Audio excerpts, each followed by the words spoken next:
Bonsoir à tout le monde. Bonsoir. Bonsoir. Bonsoir. D'accord, je suis le docteur Godok Josepha, je suis praticienne associée en gériatrie et je vais vous entretenir pour cette première séance. Donc, on va faire un bref rappel de cours et ensuite on va traiter le cas clinique que vous avez reçu, je suppose, et quelques questions isolées. Parce que comme vous le savez, les EVC, il y a une partie pratique et une partie clinique. Donc, je vais commencer par le bref rappel des cours. Je ne sais pas si vous avez reçu le cours aussi. Ok, on va commencer brièvement par les définitions qui sont généralement des questions de cours. Le vieillissement, déjà, il faudrait savoir que c'est un ensemble de processus physiologiques qui modifient la structure et les fonctions de l'organisme à partir de l'âge mature. La gérontologie, c'est l'étude du vieillissement dans tous ses aspects, que ce soit dans le cadre médical, sur le plan sociologique, sur le plan économique, sur le plan psychologique, démographique et autres. La gériatrie, c'est la branche de la médecine qui étudie les personnes âgées. Il y a également des termes comme polypathologie, polymédication à connaître, comorbidité. Donc, un patient polypathologique, c'est un patient qui présente plusieurs maladies chroniques, en moyenne à partir de 5 pathologies chroniques. Polymédication, c'est lorsque le patient a dans son ordonnance au moins 5 molécules différentes. Ensuite, il y a le modèle de bouchon à maîtriser également. Donc, ce modèle de bouchon, ça nous permet de comprendre la personne âgée dans sa globalité. Donc là, si vous voyez bien, vous allez remarquer qu'il y a la fonction d'organe en ordonnée et il y a l'âge en abscisse. Ensuite, on a des traits là. Le premier trait qui est représenté par 1, ça représente le vieillissement physiologique. Donc, si on remarque bien, ce trait-là ne touche jamais le seuil d'insuffisance. Donc, ça veut dire que la personne âgée qui vieillit, si c'est un vieillissement réussi, un vieillissement physiologique normal, il n'y aura jamais une atteinte, ça ne va jamais décliner la fonction de l'organe. Ensuite, on a la courbe 2 qui représente les pathologies chroniques. Et si on remarque bien, ces pathologies chroniques-là vont accélérer la réduction des réserves fonctionnelles. Ensuite, on a la courbe 3 qui représente les maladies aiguës. Comme pathologie aiguë, on a tout ce qui est infection, par exemple, infection urinaire, infection pulmonaire, qui vont également venir accélérer ce déclin fonctionnel-là. Donc, pour comprendre la personne âgée dans sa globalité, il faudrait savoir déjà qu'à partir d'un certain âge, il y a des vieillissements des organes. Ensuite, il y a des pathologies chroniques qui viennent accélérer ce vieillissement pour le rendre pathologique. Et on a également les maladies aiguës qui sont des facteurs précipitants. Donc, ça nous permet donc de rechercher les facteurs précipitants pour pouvoir les corriger, d'essayer de faire le bilan de la pathologie chronique afin de réajuster le traitement de fond. Maintenant, on va parler de la fragilité, qui est également un concept à comprendre. Donc, la fragilité, c'est un syndrome gériatrique et on a plusieurs échelles d'évaluation de la fragilité. L'échelle qui est la plus utilisée, c'est les critères de Fried. Je ne sais pas si c'est possible de zapper un tout petit peu pour permettre aussi de lire.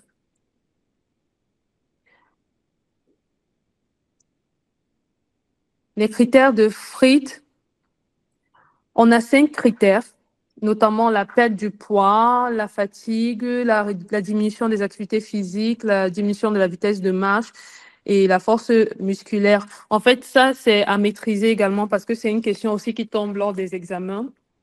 Et à chaque fois qu'on va vous parler des critères de Fried, il faudrait toujours penser à interpréter, c'est-à-dire si le patient n'a pas de critères, c'est un patient qui est robuste. S'il a un ou deux critères, c'est un patient qui est pré-fragile.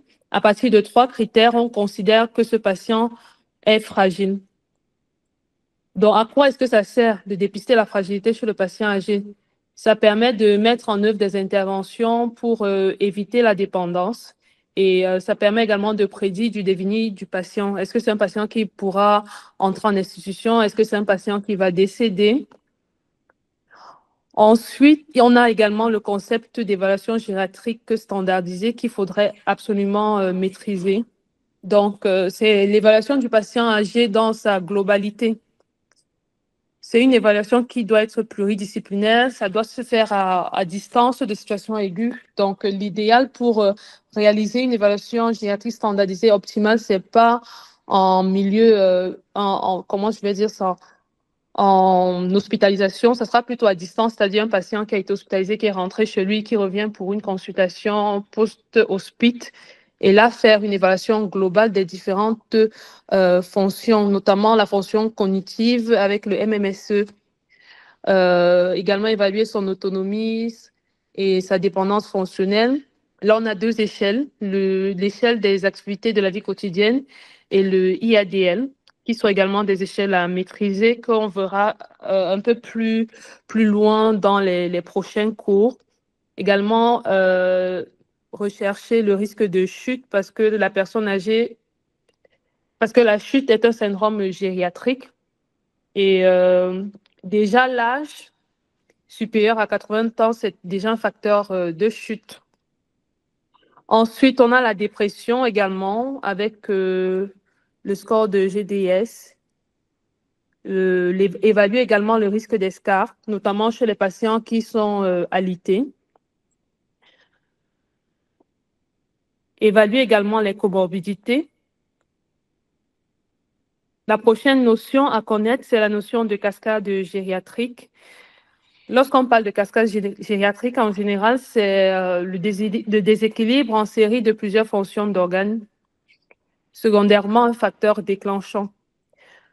Lors d'une cascade gériatrique, on a des organes qui sont majoritairement touchés, notamment le cerveau, avec la confusion, la dilatation psychomotrice. On a le cœur également, à travers l'insuffisance cardiaque. On a les reins, l'insuffisance rénale, et on a également la fonction d'alimentation, la déshydratation, la dénutrition. Ensuite, il faudra également maîtriser les effets du vieillissement sur l'organisme. Parce qu'on a le vieillissement physiologique, également le vieillissement pathologique. Et comme vieillissement pathologique, chez la personne âgée au niveau du cœur, on a la rigidité des artères qui seront responsables de l'augmentation de la pression artérielle systolique. Donc, on a une hypertension artérielle systolique, hypertrophie du ventricule gauche avec des troubles de la relaxation du myocarde. Le vieillissement du système nerveux devra toujours, s'il y a une question sur le vieillissement du système nerveux, toujours penser à une diminution modérée des performances mnésiques sans retentissement sur les activités de la vie quotidienne. Toujours penser à une diminution des capacités de l'attention, ce sont des choses à ne pas oublier. Sur le plan respiratoire également, on a une diminution de la capacité ventilatoire. Sur le plan digestif, il faudrait toujours penser à une diminution du péristaltisme, raison pour laquelle les sujets âgés sont souvent beaucoup plus sujets à des constipations. Toujours penser également aux modifications de l'appareil bucco-dentaire avec l'âge, qui seront très souvent responsables également des troubles de l'alimentation, avec un risque de dénutrition qui n'est pas négligeable. En ce qui concerne l'appareil locomoteur, on a une diminution de la masse musculaire, de la force musculaire à ne pas oublier. En ce qui concerne l'appareil urinaire, on a une diminution du début de filtration glomérulaire à ne pas oublier, une diminution également des néphrons, de la taille des reins et de la masse rénale. Donc là, c'est un bref résumé de tout ce qui est vieillissement. Est-ce qu'il y a des questions? Est-ce que on peut passer au cas clinique?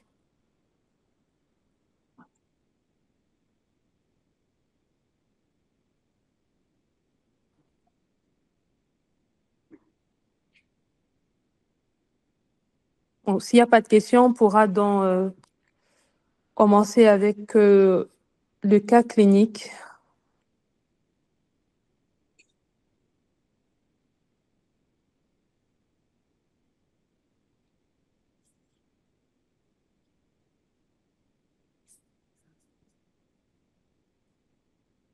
Est-ce que vous avez reçu le cas clinique avant la séance? Je veux juste savoir si je peux projeter d'emblée les réponses ou...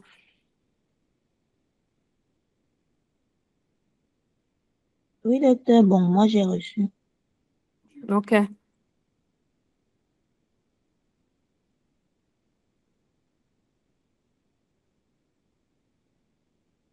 OK. On va commencer par la lecture du cas clinique. On a Madame B, âgée de 92 ans, qui est amenée aux urgences par le SAMU. Le SAMU a été alerté par le voisin, qui est le principal aidant, pour une chute. Elle a été retrouvée au sol par son voisin et serait tombée 4 heures plus tôt. Là, on nous dit que c'est la troisième chute en 6 mois. La patiente vit seule, elle a 2 enfants avec qui elle n'est plus en contact depuis plusieurs années. Elle a pour antécédents diabète de type 2, insuffisance rénale sévère, maladie d'Alzheimer, gonarthrose, dyslipidémie, cardiopathie ischémique et pose de stent il y a 3 ans. Dans ces traitements, on a la metformine, le cardégique, le clopidogrel, bisoprolol, ramipril, furosémide, atorvastatine, pantoprazole, lorazépam, ibuprofène et je vois l'anzoprazole. Bon, je pense que je devais mettre juste un seul IPP.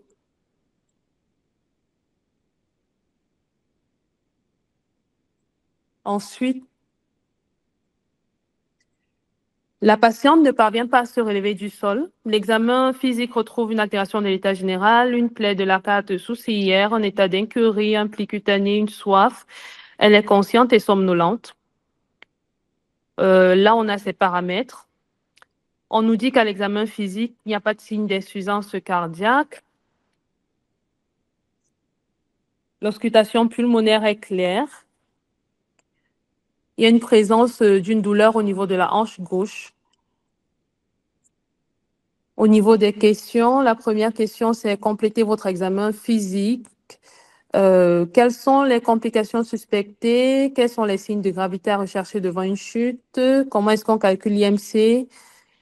Comment est-ce qu'il faudrait l'interpréter? Quels sont les facteurs favorisants de la chute chez la patiente? Et on a une radiographie qu'il faudrait interpréter. Son bilan biologique, ci-après, bandelette urinaire négative, gaz de sang, on a dit qu'on a un effet shunt, l'imagerie cérébrale est normale, la radiographie pulmonaire est normale, on demande d'interpréter les résultats. Quel est le diagnostic le plus probable qui explique la désaturation? Comment est-ce qu'on confirme le diagnostic? On nous redit plus tard que Madame B est hospitalisée, le traitement d'embolie pulmonaire a été instauré. Quel autre volet de la prise en charge hospitalière allez-vous instaurer? Quels sont les examens paracliniques en cas de chute à répétition? Et je crois que c'est la fin de notre premier cas clinique. Donc déjà, lorsqu'on a un cas clinique, il faudrait déjà faire une première lecture de tout le cas clinique, lire toutes les questions, essayer d'analyser l'énoncé pour pouvoir recouper les différentes informations qui nous seront utiles pour la suite. Est-ce que ça sera possible, s'il vous plaît, de projeter l'autre document?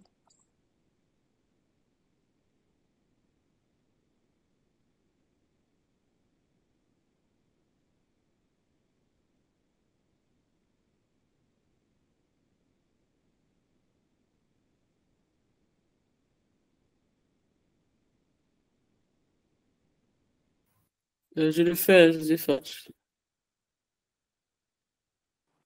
C'est bon. Euh, Je crois que le nom du fichier, c'est Introduction gériatrie séance 1. Oui, oui, oui, je suis en train de le télécharger.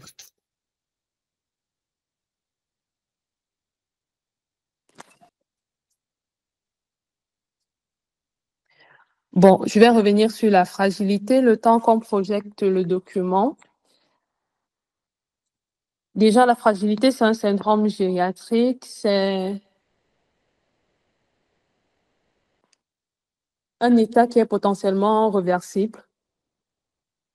C'est le reflet de la diminution des capacités physiologiques de réserve qui altère les mécanismes d'adaptation au stress.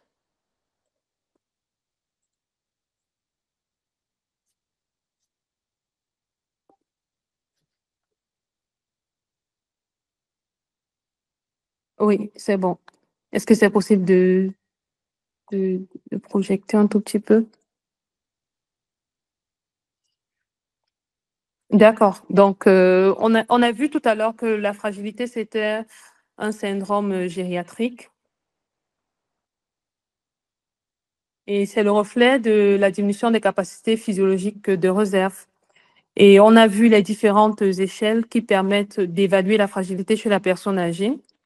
Les critères de fragilité de Fried, je vous les j'ai remis également là pour une meilleure compréhension. Il faudrait absolument les retenir, les connaître par cœur. Devant toute personne âgée, il faudrait rechercher est-ce que c'est un patient fragile, est-ce que c'est un patient robuste? Parce que la prise en charge, c'est pas pareil. Donc, là, on a les 5 critères de fragilité. Chez notre patiente du cas clinique, est-ce qu'il y a quelqu'un qui peut essayer de me donner les critères de fragilité?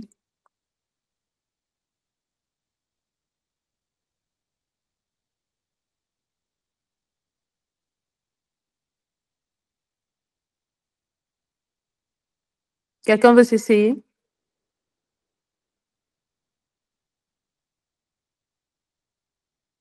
Bon. Est-ce que c'est possible de passer à la prochaine diapo? OK, là, j'ai remis également l'évaluation gériatrique standardisée, qui est également à maîtriser. Est-ce que c'est possible aussi de passer? Là, c'est la définition du syndrome gériatrique. Donc, on appelle le syndrome gériatrique tout ensemble de signes qui ne sont pas forcément expliqués par une seule pathologie et qui peuvent entraîner la perte d'autonomie chez nos sujets âgés. Donc, on va faire une analyse ensemble de l'énoncé. On nous a dit que notre patiente a été alertée. En fait, on nous a dit que la patiente est arrivée au SAMU et c'est le voisin qui avait alerté le SAMU. Donc, le voisin, c'est le principal aidant. On nous a également dit qu'elle a été retrouvée au sol et elle serait tombée 4 heures plus tôt. Là, on a une notion de stase prolongée au sol. On nous a également dit que c'est la 3e chute en 6 mois. On sait que chute à répétition, ça veut dire plus de 2 chutes en 12 mois. Donc, il faudrait déjà qu'on se mette dans une partie du cerveau que là, on est dans un contexte de chute à répétition. Ensuite, on nous a dit qu'elle vit seule. Donc, il y a forcément un problème d'isolement social. Elle a des enfants et n'est plus du tout en contact avec eux. Donc, il y a également un problème social qu'il faudra résoudre par la suite. Au niveau de ses antécédents, toujours faire l'analyse de l'ordonnance en mettant les médicaments et les antécédents. Ça permet d'évaluer quels sont les médicaments qui lui manquent, quels sont les médicaments qui sont en surplus, quels sont les médicaments qui n'ont pas d'indication sur l'ordonnance. Donc, c'est une patiente qui a une maladie d'Alzheimer. On n'a pas vraiment précisé si elle a un suivi ou pas. Elle a une insuffisance rénale chronique sévère. Elle est diabétique, elle prend la metformine. Elle a l'hypertension, elle prend perindopril, une dyslipidémie, atorvastatine, cardiopathie ischémique avec un pose de stent depuis 2 ans. On voit que la patiente est sous double antiagrégat plaquettaire, donc déjà, ça devrait nous alerter. Ensuite, gonarthrose, elle prend un anti-inflammatoire non stéroïdien. Ça aussi, également, ça devrait nous alerter. Une patiente qui a une maladie d'Alzheimer, il n'y a pas d'infirmier, il faudrait également se poser, est-ce que la patiente prend ses traitements? Est-ce qu'elle prend plus que prévu? Ce sont des petites questions qu'il faudrait se poser et peut-être noter lors de l'analyse de l'énoncé. Donc, la prochaine diapo, là, on a la metformine qui n'est pas adaptée pour sa fonction rénale.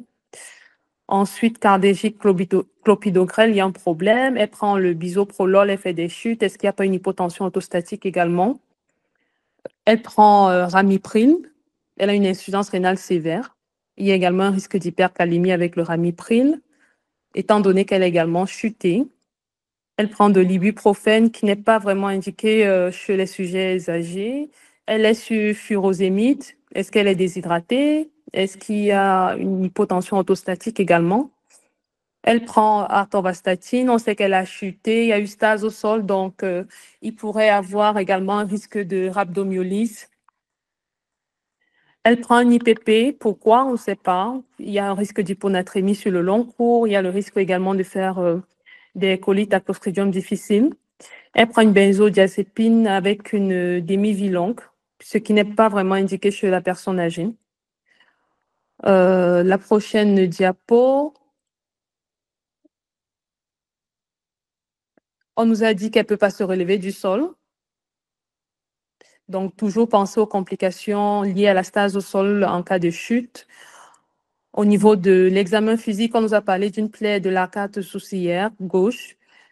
Ça veut dire qu'il y a eu un traumatisme crânien. C'est une patiente qui est sous anti-agrégant plaquettaire. Toujours penser au scanner cérébral non injecté, mettre ça à côté pour ne pas oublier. Penser également à l'état vaccinal du tétanos. Elle est en état d'incurie, toujours le problème social, toujours se mettre dans la tête qu'il faut penser à la mise en place des aides lors du retour à la maison. Ensuite, on a le pli cutané, la soif, qui sont des signes de déshydratation. On nous a dit que la patiente est somnolente, donc on est dans une confusion hypoactive. Ensuite, on a ces paramètres-là qu'il faudrait analyser. Fréquence cardiaque, on est à 110 battements par minute. On a la température à 37,9. On a la saturation 89% en air ambiant, ce qui n'est pas correct. La fréquence respiratoire, une tachypnée. On a le poids, la taille. Dès qu'on nous met poids-taille, on pense à calculer l'IMC directement et penser également est-ce que le patient est dénutri ou pas. Ensuite, on nous a dit dans l'énoncé que la patiente a une douleur au niveau de la hanche gauche. On sait qu'elle a chuté. Il faudrait se demander est-ce qu'il y a une fracture. Devant la somnolence qui reflète la confusion hypoactive, toujours penser chez le sujet âgé, est-ce que le transit est conservé? Est-ce que c'est un fécalome? Est-ce qu'il y a un globe? C'est des petits tips qu'il faudrait toujours noter. Prochaine diapo, on nous a demandé de compléter notre examen physique. Donc, on nous a dit que la patiente était confuse. Est-ce que dans l'énoncé, on nous a parlé d'un toucher rectal? Non. Il faudrait bien rechercher est-ce que la patiente a un fécalome. Donc, si on dit compléter votre examen physique, moi, d'emblée, les deux éléments qui me viennent de prime abord, c'est est-ce qu'elle a un fécalome? Est-ce qu'il y a un globe vésical? Pour la recherche du fécalome, on fait le toucher rectal. Pour le globe vésical, on va déjà palper. Ensuite, on va faire le bladder scan pour rechercher si on retrouve plus de 500 millilitres. Maintenant, la deuxième question, est-ce que quelqu'un peut essayer de nous donner une réponse? Quelles sont les complications qu'on peut suspecter chez la patiente? Oui, docteur, je peux essayer de donner. D'accord. Pour les Bon, là, on a déjà complications, mis les réponses. OK. donc pour les complications, Oui. j'ai pensé à des complications ostéo-articulaires, telles qu'une fracture au niveau du bassin. Les complications neurologiques, bien déjà, je devais commencer par les complications neurologiques, donc au niveau de la tête, un hématome intracrânien, les complications toujours neurologiques, un syndrome de post-chute, une perte d'autonomie, les complications ostéo-articulaires, une fracture du bassin, une, une pneumopathie d'inhalation, une embolie pulmonaire et puis une déshydratation.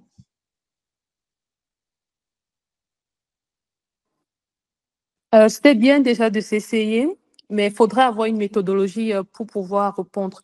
Donc, on va passer à la diapo suivante. L'autre diapo.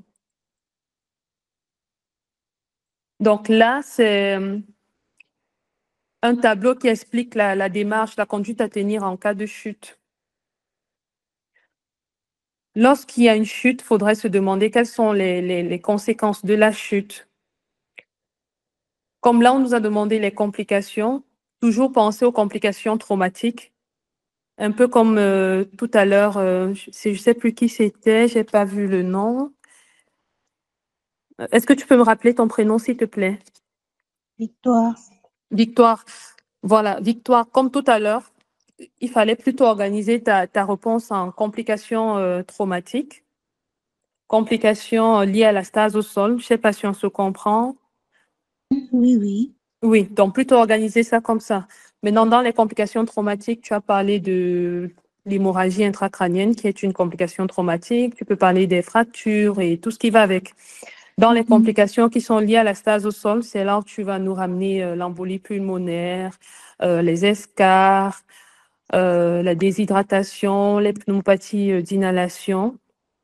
Je ne sais pas si tu vois un peu comment est-ce qu'il faudrait, ta démarche, en fait, comment est-ce que tu dois répondre. Ok, je vois. Oui. Et lorsqu'on te demande quelles sont les complications à rechercher dans l'immédiat, toujours penser à qu'est-ce que j'aurai quand je vais recevoir le patient instantanément.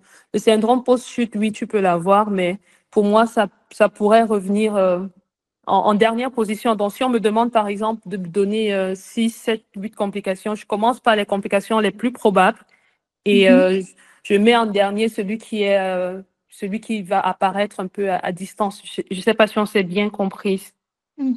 D'accord. Donc, il y a également la méthodologie qu'il faudra essayer de revoir lorsqu'on essaye de poser les questions.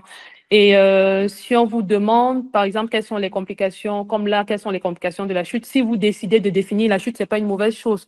C'est plutôt un point en plus parce que aux EVC, ce sont les détails qui font la note. Donc, tant que vous écrivez tant que vous donnez des réponses qui sont correctes, essayez de détailler au maximum. On ne va jamais vous en vouloir parce que vous avez détaillé. Donc, si, par exemple, je dis la chute, c'est telle chose, les complications, voilà ce que j'ai, j'organise mes réponses en tiret, complications traumatiques, complications liées à la stase au sol et les autres complications psychologiques avec le syndrome de post-chute et consorts. C'est une très bonne chose. Donc là, ce tableau, ça nous montre exactement comment est-ce qu'il faut raisonner en cas de chute. On va regarder les conséquences de la chute, qui sont les complications de la chute. Ensuite, il faut penser à tout ce qui est pathologie responsable de la chute. Dans les pathologies responsables de la chute, on va mettre les facteurs prédisposants, les facteurs précipitants. On va voir la chute lors de notre prochaine séance. Ensuite, il faut penser au caractère répétitif de la chute. Comme chez notre patiente, on nous a dit que c'est une patiente qui a déjà fait plus de 3 chutes en l'espace de 6 mois. Donc, ça veut dire qu'il y a un problème. Dans le volet du caractère répétitif de la chute, on nous dit ici que des signes de gravité, c'est lorsqu'il y a une augmentation récente de la fréquence de la chute, lorsqu'on a une association de plus de 3 facteurs de risque de la chute et lorsqu'on a des troubles de l'équilibre et de la marche. Est-ce que quelqu'un a une question? Est-ce qu'on peut avancer? Oui, docteur, s'il vous plaît. Oui. Là, nous sommes dans les signes de gravité ou bien toujours dans les complications? La question, c'était sur les complications et j'ai profité pour faire un petit rappel de la démarche lorsqu'on nous parle de chute. Ok. Mais la Ok, question, docteur. c'était quelles sont les complications qui sont liées à la chute. C'était ça notre question. Mhm. Donc là, j'ai profité pour faire un petit bref rappel de comment est-ce qu'il faut raisonner quand on parle de chute. En fait, quels sont les différents tiroirs qui doivent revenir instantanément lorsqu'on te parle de chute. Ok, docteur. Merci. D'accord. Bon. Ensuite, on a la troisième question. Je pense qu'on a répondu déjà à la troisième question. Quels sont les signes de gravité? C'était ce tableau-ci. Ensuite, la quatrième question, le calcul de l'IMC. Est-ce que quelqu'un peut me donner la formule du calcul de l'IMC? Le poids sur la taille au carré. D'accord, parfait. Ne pas oublier l'énoncé. Pas l'énoncé, pardon. Excusez-moi. L'unité, pardon. En kilogrammes par mètre carré. OK. Et chaque fois qu'on demande de calculer l'IMC, toujours penser à mettre une petite phrase. Est-ce que le patient est dénutri ou pas? Même si on ne vous a pas demandé, ça ne fait pas des points en moins, pardon. Donc là, l'IMC chez cette patiente, après calcul, on est tombé à 19,5. Donc, c'est une patiente qui a une dénutrition sévère. Ensuite, on nous a demandé quels sont les facteurs favorisants chez la patiente.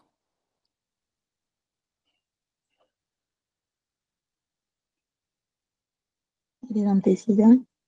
Donc, j'ai fait un bref rappel sur les facteurs prédisposants et les facteurs précipitants des chutes. Comme facteur prédisposant de la chute, on a l'âge qui est supérieur à 80 ans, on a le sexe féminin, on a l'antécédent de chute en lui-même, les fractures traumatiques, on a la polymédication, je pense qu'on a vu la définition dès le début du cours, on a la prise des psychotropes, des diurétiques, de la digoxine, on a les troubles de la marche, de l'équilibre, on a également la diminution de la force musculaire. On a tout ce qui est arthrose du membre inférieur, les anomalies du pied, les troubles de la sensibilité, les troubles sensoriels, notamment la baisse de l'acuité visuelle. On a la dépression et on a également les troubles neurocognitifs. Donc là, ce sont des facteurs prédisposants. Facteurs précipitants, là, c'est... Est-ce que c'est possible? Oui, c'est bon. Là, c'est un tableau qui montre les principaux facteurs précipitants. Toujours penser à tout ce qui est iatrogénie, cardiovasculaire, neurologique, vestibulaire, métabolique, environnementaux. Toujours avoir ces différents tiroirs. Est-ce que quelqu'un peut me donner la différence entre un facteur qui prédispose et un facteur qui précipite? Juste pour savoir si on est sur la même longueur d'onde.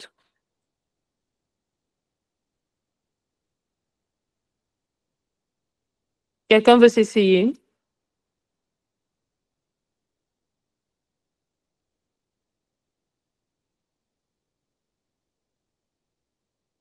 Docteur, s'il vous plaît, les facteurs Oui, prédisposants, ce sont des facteurs favorisants. oui. Disons une différence entre ce qui prédispose et ce qui précipite. Selon toi, en fait, si on te demande c'est quoi le facteur qui prédispose, quelle est la différence entre les deux?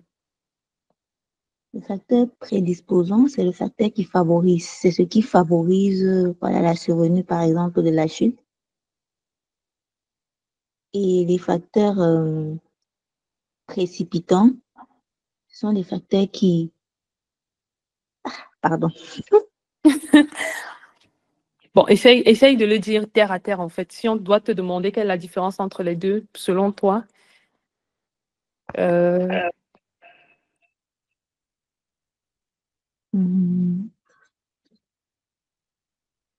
facteurs qui prédisposent. Les facteurs qui précipitent, ça veut dire qui Qui accélère, comme tu as accélère. dit. Exactement, c'est ça.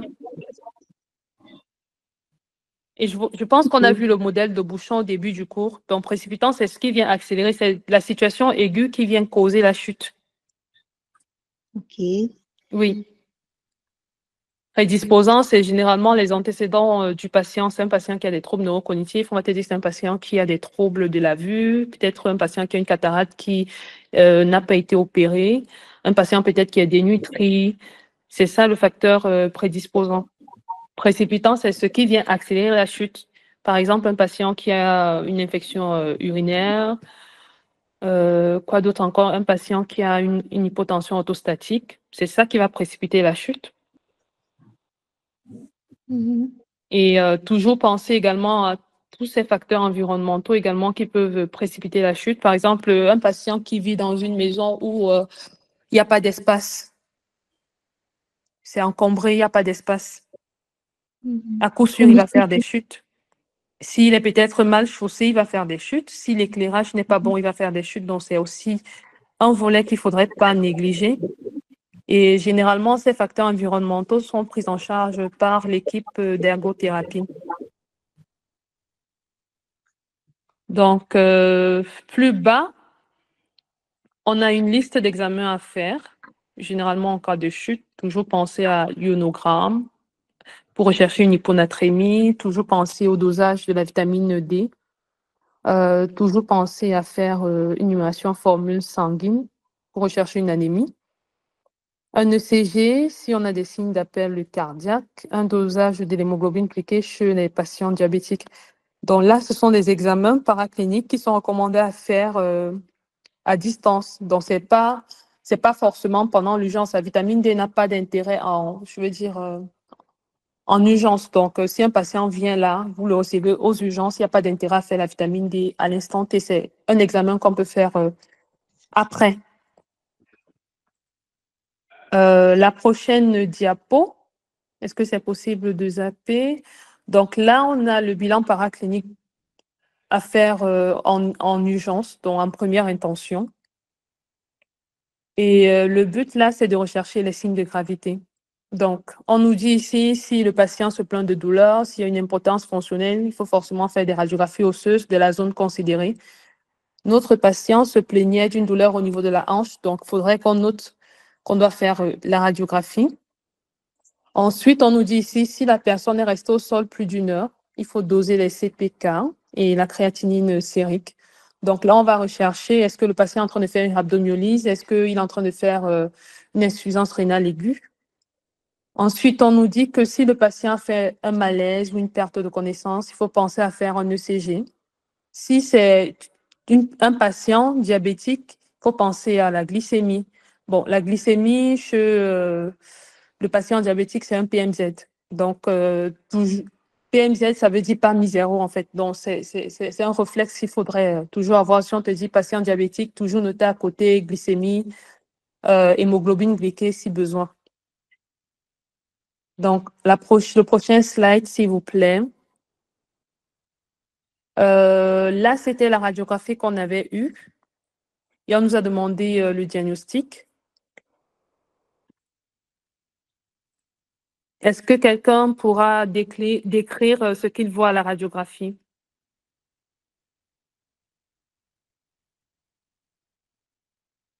Bon. J'essaye. Oui, Victoire. Bon, nous sommes devant le cliché radiographique du bassin. Oui.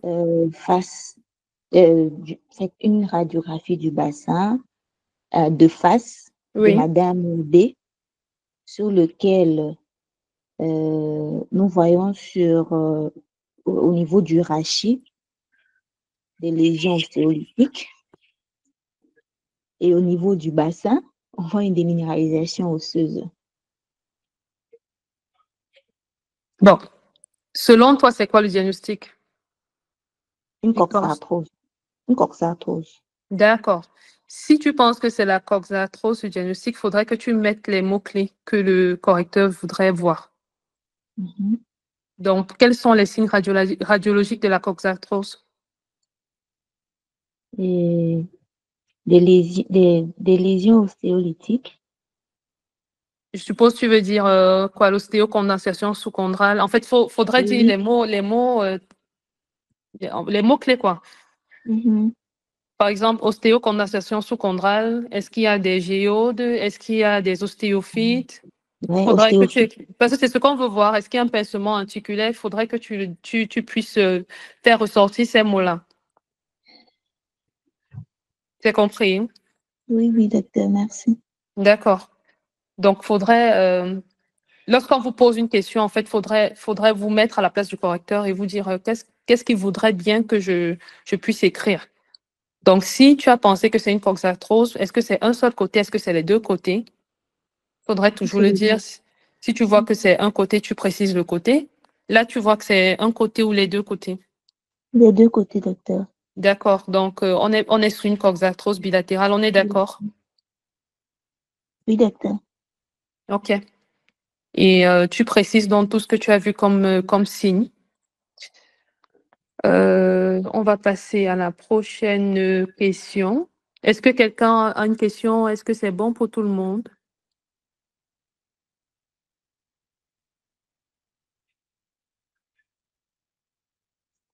Donc là, c'est des signes des signes radiologiques de la coxarthrose qu'il faudrait absolument maîtriser parce qu'on ne sait pas ce qui va tomber à l'examen.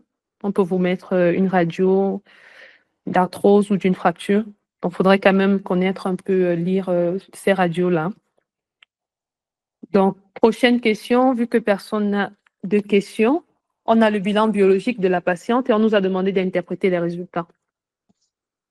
Est-ce que quelqu'un voudrait bien s'essayer? Oui, docteur, je vais essayer. D'accord, Victoire, je t'écoute. Interprétation des résultats. Nous avons une hypernatrémie à 158 mmol par litre, Oui, une hypercalémie à 5,1 mmol, oui, un syndrome inflammatoire biologique avec une CRP à 80 mg par litre, oui, des CPK élevés qui signent une rhabdomyolyse, oui, une hyperleucocytose à 12 000, bien à 12 gigas par litre. oui. L'hémoglobine est normale chez cette patiente de 92 ans. Je suis pas Euh, d'accord pour l'hémoglobine. On est à 11,5. C'est quoi la norme chez la femme? c'est la femme de plus de 70 ans. Ça doit être Moi, je pense que supérieur. c'est 12, la norme, en fait. Si c'est inférieur à 12, tu as une anémie. Bon. J'ai lu quelque part, on me disait que chez la Oui, femme de plus de 70 ans, on a une anémie lorsque le taux d'hémoglobine est inférieur à à 11,5. 11,5. Mhm. Quel document? Est-ce que c'était le collège des mathos? Parce Non, non, non, vraiment. il Non, faudrait non. bien choisir les documents. Ah oui, justement. Oui, il faudrait bien choisir les documents. Il y a beaucoup de documents sur Internet, mais tous les documents ne sont pas fiables à 100%. Donc, pour tout Mhm. ce qui est mathos, il y a le livre du collège qu'il faudrait absolument feuilleter, connaître les normes pour ne pas se Mhm. tromper. Ok.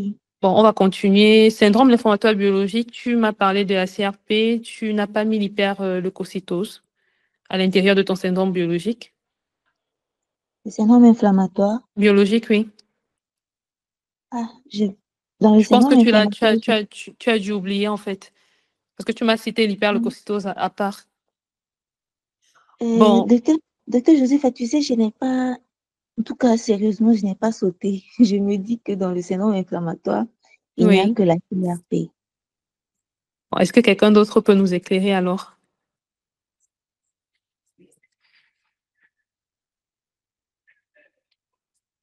Mm, Moi, j'allais dire, dans le syndrome inflammatoire, il n'y a pas que la CRP. Donc, je pense que d'accord, docteur Joseph a raison. L'hyperleucocytose entre aussi à dans le l'intérieur. syndrome. Ouais, ouais. OK. Bon, Victoire, c'est bon maintenant. Oui, c'est bon maintenant, merci. Ok. D'accord. Ensuite, on continue des dimères. Oui, les D-dimères également sont élevés à La norme 1700. chez notre patiente, c'est combien? Elle a Euh, quel- là, normalement, ça devrait être inférieur à 500. Inférieur ou égal à 500. En fait, chez la personne âgée, la norme, c'est 10 fois son âge. 900 Oui, le alors. seuil, en fait, oui. Là, elle a 92 ans, donc on est à 920. 920. Ok. Exactement. Ensuite, on continue. Une glycémie capillaire à 12 millimoles par litre, elle est élevée. Oui. 12 millimoles par litre. Les troponines à 30 nanogrammes par litre, ça aussi c'est élevé. Et puis les BNP élevés également à 900. Et l'urée à 20 millimoles par litre. Euh, Ah, la valeur est de l'euro là. Oui, c'est élevé. Ensuite, Ensuite, la créatinémie élevée également, 200 micromoles par litre, et un DFG bas à 12,1. d'accord. Donc là, effectivement, on a l'hypernatrémie, comme tu as dit, à 158 millimoles. L'hypernatrémie qui est le reflet de la déshydratation intracellulaire. Ensuite, on a la créatinémie qui est élevée à 200 micromoles avec un DFG qui est hyper bas. Donc là, on est dans une situation d'insuffisance rénale aiguë. C'est également le reflet d'une déshydratation extracellulaire. Donc là, on est dans un contexte de déshydratation globale. On avait une hypercalémie à 5,1. On avait la rhabdomyolyse, comme tu l'as si bien dit, le syndrome inflammatoire biologique, comme tu l'as dit. Ensuite, les dédimères qui étaient supérieurs au seuil. Chez elle, on est à 920. Dédimères supérieurs au seuil, il faudrait penser à embolie pulmonaire, surtout chez une patiente qui désature, qui a fait une chute, étant donné que c'est une complication liée à la stase au sol. On nous redit encore que cette patiente au gaz des seins, elle a un effet shunt qui nous oriente plus encore vers l'embolie pulmonaire. On nous a dit que la patiente était tachycarde. Ça rajoute encore des éléments en faveur de l'embolie pulmonaire. À l'imagerie, on a dit que le scanner cérébral était normal, donc on n'a pas d'hémorragie intracrânienne. Et on nous a dit que la radiographie pulmonaire était normale, donc ça nous permet d'éliminer tout ce qui est pneumopathie d'inhalation. Est-ce que tout le monde est OK avec ce que j'ai dit? Est-ce qu'il y a des Docteur, incompréhensions? Oui, docteur, Victoire. s'il vous plaît, au niveau des gaz du sang, effet shunt là, c'est-à-dire quoi?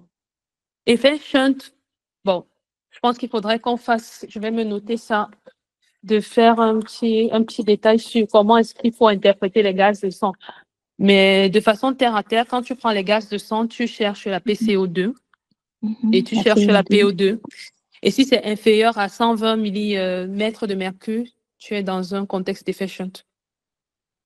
C'est quoi la PO2 ou la PCO2? Les deux, lorsque tu additionnes les deux, si par exemple tu as une PO2 à, je vais prendre quel chiffre? Peut-être à 50, je dis n'importe quoi, avec une PCO2 peut-être à 45, tu vois que 50 plus 45, on est à 95 millimètres de mercure. Donc, c'est effet shunt, en fait. Lorsqu'on te donne gaz de sang, il faudrait rechercher de prime abord, est-ce que tu as un effet shunt si tu penses à une embolie pulmonaire? C'est un argument également qui vient un peu augmenter, qui vient faire peser le diagnostic, si tu peux ainsi dire. Ok, merci beaucoup, docteur. De rien. On a également l'urée que j'ai pas mis dans ma réponse, je vais réajuster, qui est également élevé, qui nous oriente aussi Hyperglycémie. vers la déshydratation. Ensuite, on avait pas. Tu m'as dit NT-proNP élevé, non. Chez notre patiente, non. Les NT-proBNP ne sont pas élevés parce que la norme, ça doit être inférieur à 1800. Si c'est supérieur à 1800, c'est là où ça commence à devenir inquiétant. C'est pas ça qui Il doit. y a les Docteur, c'est pas ça qui doit. BNP et il y a les NT-proBNP. Ah, ok. Oui, et chacun a son seuil. Je pense également que vous allez voir tout ça dans les cours de cardio. Vous irez en détail et tout. Mais NT-proBNP, le seuil, c'est 1800. Ok, merci, docteur. De rien. Bon, Excusez-moi, s'il vous plaît. oui. Juste pour revenir vite fait sur l'effet shunt, vous nous avez dit PO2 plus PCO2, elle doit être égale à combien? Si c'est inférieur à 120 millimètres de mercure. Si c'est inférieur à 120 mm de mercure, ça veut dire effet Oui, shunt. oui, c'est ça. Ok, super, merci. De rien. Donc, on va passer à la prochaine question, qui était quel est le diagnostic le plus probable? Je pense qu'on a déjà trouvé tout ensemble le diagnostic le plus probable. On a parlé d'embolie pulmonaire. Toujours justifier ton diagnostic. Donc, quand on te demande la question, quel est le diagnostic, il faudrait toujours justifier. Moi-même, je n'ai pas bien répondu là, mais je vais corriger dans le document final que je vais envoyer. Pourquoi est-ce qu'on pense à une embolie pulmonaire? On a une patiente qui a chuté, on a une notion de stase prolongée au sol. C'est une patiente qui désature, on a des désimères qui sont supérieurs au seuil, on a un effet shunt, On a une température qui n'est pas aussi élevée, qui n'est pas très élevée. On était à 37,9, dans une fièvre plus ou moins modérée. Comment est-ce qu'on confirme le diagnostic? Est-ce que quelqu'un peut nous donner comment est-ce qu'on confirme le diagnostic d'embolie pulmonaire? Quelqu'un veut bien s'essayer? Oui, docteur. Oui, Victoire, je t'écoute. Pour confirmer le diagnostic d'une embolie pulmonaire, il faudra faire un angioscan. Angioscan de quoi? Angioscanner thoracique. OK. Et chez notre patiente, qu'est-ce qu'il faut faire? Chez notre patiente, Oui. faut dire que la fonction rénale de notre... Normalement, l'angioscanner se fait avec injection du produit de contraste. Parfait. Et là, on a un DFG qui est déjà inférieur à 15. Donc, Est-ce que c'est en dessous de 15 qu'on ne fait pas l'angioscanner? Est-ce que quelqu'un a une réponse? Plutôt 30. OK, merci Ismaël. Après, c'est discutable avec le radiologue, des fois, généralement. Et vers clairance à DFG avec 25, 28, des fois ils tolèrent, mais ils disent il faut hydrater avant et après. Mais généralement, je pense que le seuil, c'est 30. Ce qu'on veut voir à l'examen, c'est 30. ok, Ouais. merci. Donc, si on te parle d'insuffisance rénale sévère, tu sais déjà qu'on est inférieur à 30. Donc, on ne voudrait pas que tu parles de l'angioscanner thoracique, en fait. Faudrait pas parler de ça. Faudrait peut-être faire une phrase pour dire on ne fait pas l'angioscanner thoracique chez cette patiente parce qu'elle a un DFG inférieur à 30. Ça pourrait peut-être ajouter un petit point en plus. Ok. Donc là, oui, Éventuellement discuter une scintigraphie peut-être pulmonaire. exactement. Donc, chez notre patiente, on va faire une scintigraphie pulmonaire. Et pourquoi est-ce qu'on fait la scintigraphie pulmonaire? Il faudrait toujours justifier. Tu mets angioscanner contre-indiqué en cas d'insuffisance rénale sévère. C'est très important. Si tu n'as pas accès à la scintigraphie pulmonaire parce qu'il y a des hôpitaux, c'est pas possible de le faire. Il faudrait penser à un Doppler des membres inférieurs en urgence. Et là, je vous ai mis un petit mot de la recommandation de la Société de cardiologie. On nous dit ici que si tu soupçonnes sur le plan clinique une embolie pulmonaire, tu peux faire ton échographie des membres inférieurs. Et si tu as une thrombose veineuse profonde, tu confirmes ton diagnostic d'embolie pulmonaire. Oui. Donc, on va passer à la... Est-ce que quelqu'un a une question? Est-ce que c'est bon? Oui, docteur, une Tout est question, clair. s'il vous plaît. Ça veut dire, donc, avec ces recommandations, ça veut dire on n'a même plus besoin de faire la scintigraphie. Donc, Non, dès non, le non. moment Non, dès tu le dois moment faire la où on fait- tu dois faire la scintigraphie pulmonaire, mais comme je suis en train de t'expliquer, tu peux être dans un hôpital où tu n'as pas de scintigraphie pulmonaire. Parce que Ah, ce n'est ok. pas un examen qui se fait dans tous les hôpitaux. Mhm, Tu vois un peu ce que je suis en train de dire. Si ce n'est pas disponible, si le patient doit, par exemple, se déplacer dans un autre hôpital et si tu n'as pas un rendez-vous, je veux dire, dans les suites immédiates, tu ne vas pas laisser le patient juste comme ça, quoi. Tu peux faire ton échographie Doppler du membre inférieur. Si tu tombes sur une thrombose veineuse profonde, tu confirmes ce diagnostic-là. Le temps peut-être pour toi de faire ta scintille pulmonaire. ok.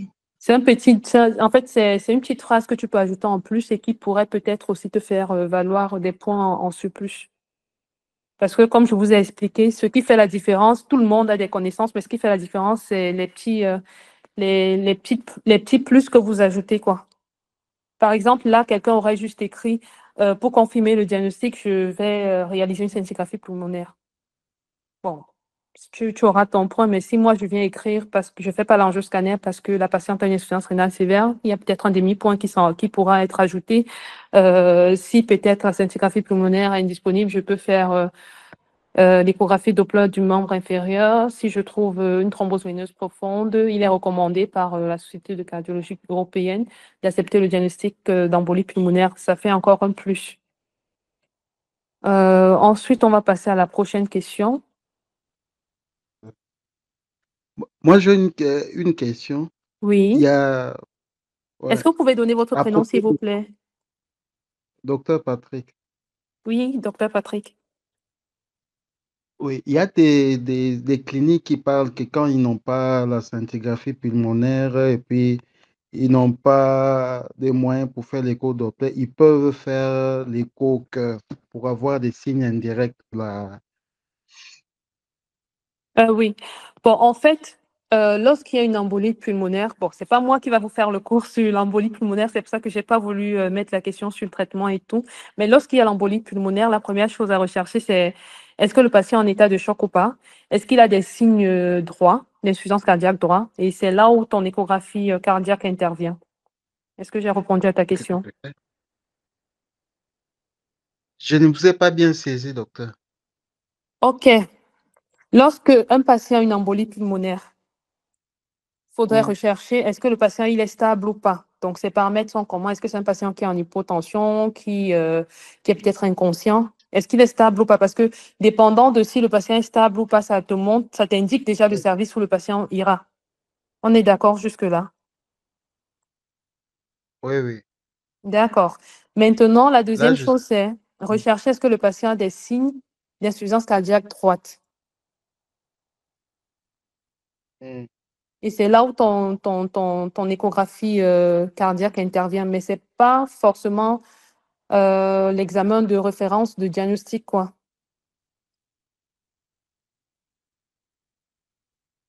Ok, je comprends. Mais est-ce qu'il y D'accord. a utilité est-ce qu'il y a utilité quand on répond des paroles aussi des autres scores que les autres utilisent, comme les scores de Wells et autres, pour avoir quand même une cotation prédictive sur l'embolie pulmonaire? Bien Ça sûr, serait utile de mentionner cette réponse. oui, c'est très utile. C'est très utile. Dès que tu vois embolie pulmonaire, tu penses au score. En fait, moi, j'ai pas mis. Je suis pas allée en profondeur dans l'embolie pulmonaire parce que vous allez faire un cours avec un cardiologue qui va tout détailler le cours et tout ce qui va avec. Mais je veux dire même que c'est la base. Dès que tu penses à embolie pulmonaire, tu donnes le score. Ce sont des points toujours en plus. Ok, c'est bon. D'accord. Bon, on va passer à la prochaine question. À la prochaine question, oui. Si tout est clair pour tout le monde. Question 8. Je crois que c'est la diapo suivante. On nous a parlé de la prise en charge, les autres volets de la prise en charge. Est-ce que quelqu'un veut s'essayer?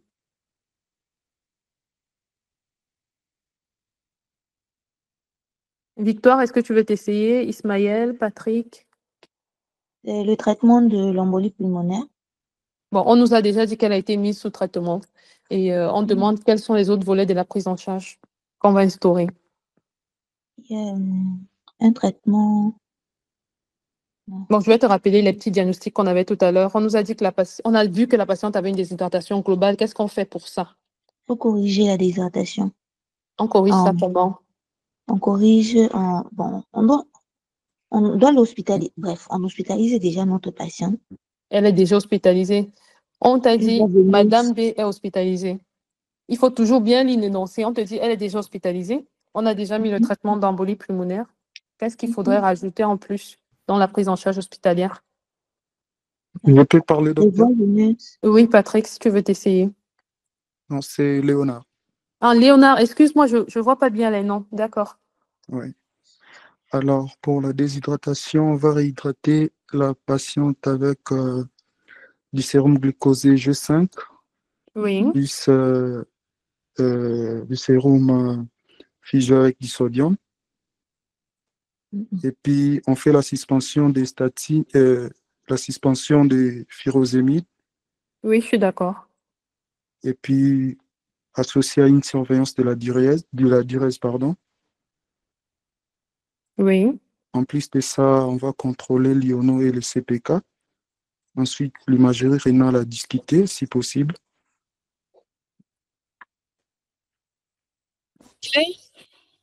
Et pour l'hypercalémie, allô, oui, vous oui, oui, oui, je m'écoutez? t'écoute, je t'écoute. Je t'écoute, Pour Léonard. pour l'hypercalémie, on va donner du caïsalate, et plus ensuite, on suspend les ramipril-culat. Oui, Et en ce qui concerne l'augmentation des CPK, on va suspendre les statines oui, je suis d'accord. parce qu'on a déjà mis la patiente sous une réhydratation. Et Oui, puis, pour son insuffisance rénale, on suspend la metformine. oui. Et puis, voilà, c'est tout ce que j'avais. D'accord. Est-ce qu'il y a quelqu'un d'autre qui veut s'essayer?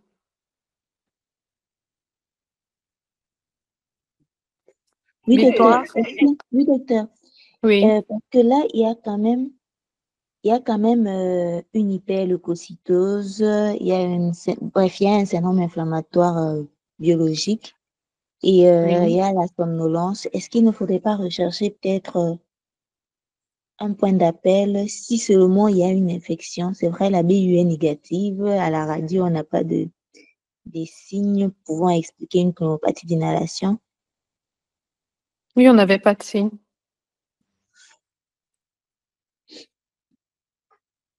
Bon, est-ce que ce qu'on nous a déjà donné dans l'énoncé, est-ce qu'on a résolu tous les énigmes? On avait une déshydratation globale.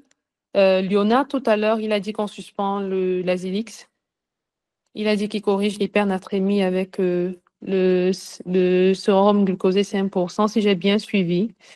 Moi, j'aurais également rajouté 2 grammes de NaCl dans la correction de la déshydratation globale. Ensuite, on a le problème de rhabdomyolyse. Tout à l'heure, Léonard nous a dit qu'il va suspendre la statine, je suis d'accord. Et qui dit rhabdomyolyse dit également hydratation. Donc, c'est un mot également qu'il faudrait ressortir.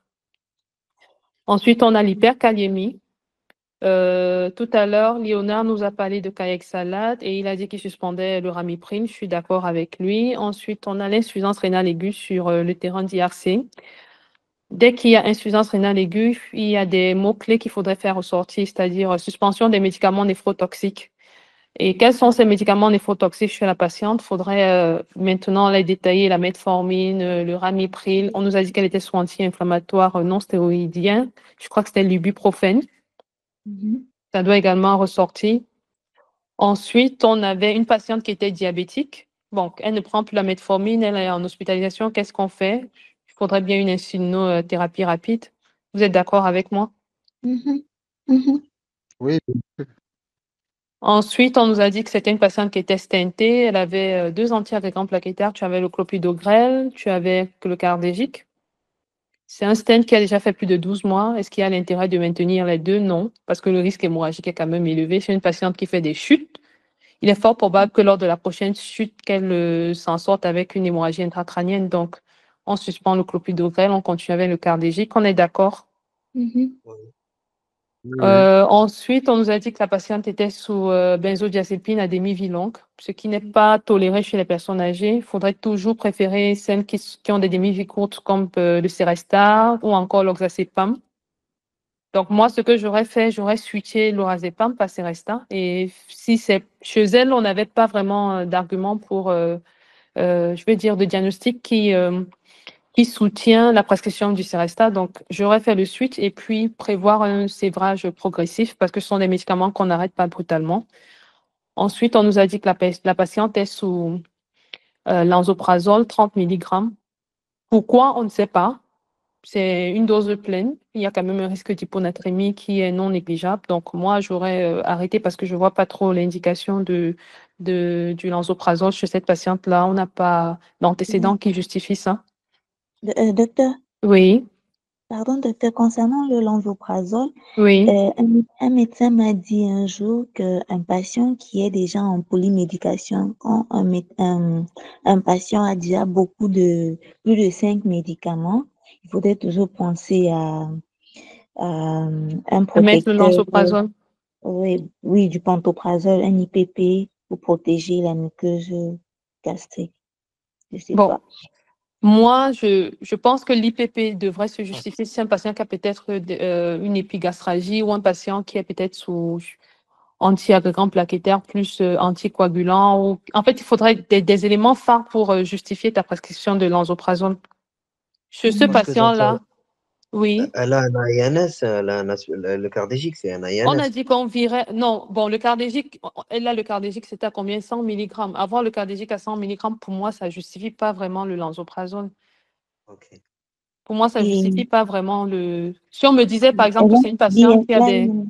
Oui, Elle a l'INS, elle avait l'ibuprofène, je pense. on a dit on ne maintient pas l'ibuprofène. Dès que vous voyez ibuprofène dans un énoncé chez une personne âgée, ça veut dire que c'est un médicament qu'il faut virer. Ok. On va faire également un cours sur la douleur et on va essayer de voir quels sont les médicaments qu'on utilise en cas de douleur, mais c'est déjà quelque chose qu'il ne faudrait pas chez la personne âgée parce que les risques, la balance bénéfice-risque est déficitaire. Mm. On est d'accord? Tout à fait. Ouais. OK. Donc, en fait, quand vous prenez l'ordonnance du patient, il faudrait toujours essayer de voir est-ce que c'est plus bénéfique ce médicament. Si ce n'est pas bénéfique, il faudrait le virer. Et juste une petite notion pour Victoire, tout à l'heure, elle a dit que pour les médications, je pense que c'est supérieur à 4, hein, c'est pas 5. Supérieur à 5. Ah, c'est supérieur à 5, ok. Oui, oui, oui, à partir de 5. Ok. Ce sont des mots qu'il faudrait absolument connaître et ne pas mettre en désordre également. Prise en charge, dès qu'on vous pose une question sur quelle est la prise en charge chez le patient âgé, il faudrait toujours dire que c'est une prise en charge pluridisciplinaire. Ce sont toujours des points en plus, en fait. Ok. Parce que chez la personne âgée, il faudrait faire une prise en charge globale. Donc, penser à tout ce qui est médicaments, tout ce qui est paramédical et autres. Cette patiente, par exemple, c'est une patiente qui a une embolie pulmonaire. C'est une patiente qui vit seule à domicile, qui est aidée par le voisin. Donc, on ne doit pas la confiner sur le lit pendant longtemps parce qu'il y a également des complications qui sont liées à l'immobilisation. Donc, une fois que l'anticoagulation est efficace, c'est une patiente qui doit commencer à se lever. Elle doit marcher un tout petit peu avec l'équipe de kinésithérapie, l'APA. Dès qu'il y a une maladie thromboembolique, il faut toujours penser au port des bas de contention. Toujours mentionner en absence de contre-indication. Quoi d'autre encore? Toujours penser, chez une patiente qui a une autonomie un peu compliquée, une patiente fragile, toujours penser à la prévention des escarres. Puisqu'elle va être hospitalisée, elle sera couchée, donc il faudrait bien prévenir les escarres. Est-ce qu'il faut un matelas anti-escarre? Donc, ce sont des petits réflexes qu'il faudrait toujours avoir. C'est une patiente également qui était dénutrée. Il ne faudrait pas négliger la prise en charge de la dénutrition. Par exemple, enrichir les repas, surveillance de l'ingestat, donc ce qu'elle mange. Qu'est-ce qu'on a oublié d'autre? On a également parlé de la plaie. Il faudrait que je rajoute dans la correction, dans le document final que j'enverrai. On a parlé de la plaie tout à l'heure.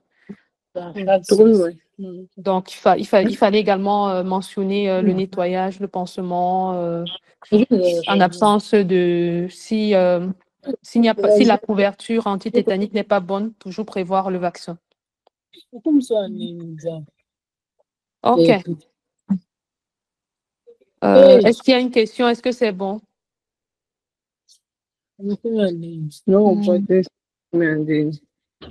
Naomi, est-ce que c'est possible de fermer le micro, s'il te plaît?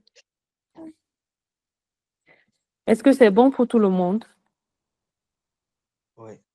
D'accord. On va passer à la prochaine question. Là, on nous demande, c'est une question de cours, quels sont les examens paracliniques à faire en cas de chute à répétition? On a vu précédemment que lorsqu'il y a une notion de chute à répétition, il faudrait faire ionogramme sanguin à la recherche d'hyponatrémie, dosage sérique de la vitamine D à la recherche d'une carence en vitamine D, hémogramme à la recherche d'une anémie, ECG si on a des signes d'appel cardiaque et dosage de l'hémoglobine glyquée chez les personnes diabétiques. Ensuite, on nous dit que Madame B a une hémoglobine glyquée à 12. Qu'en pensez-vous du traitement antidiabétique? Est-ce que quelqu'un veut s'essayer?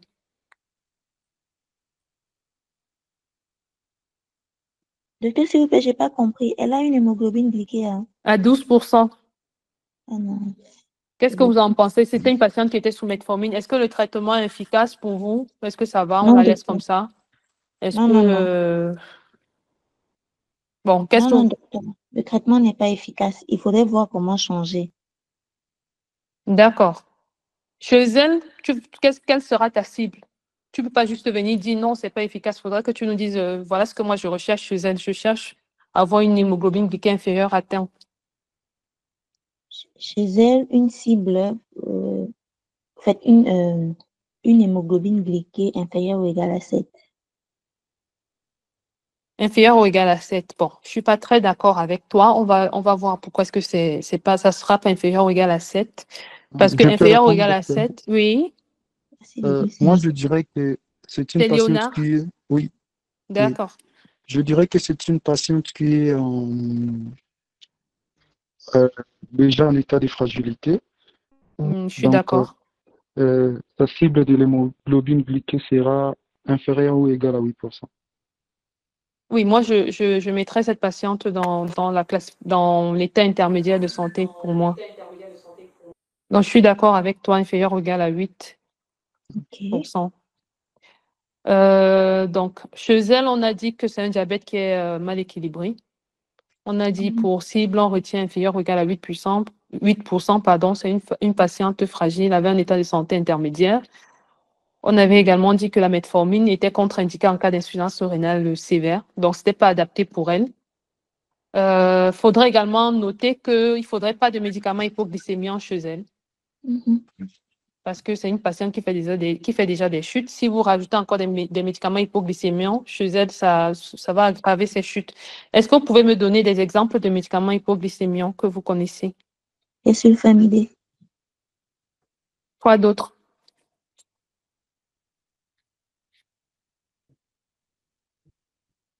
Bon, je vais être encore un peu plus restrictive. Est-ce que vous connaissez les antidiabétiques qui sont responsables de l'hypoglycémie?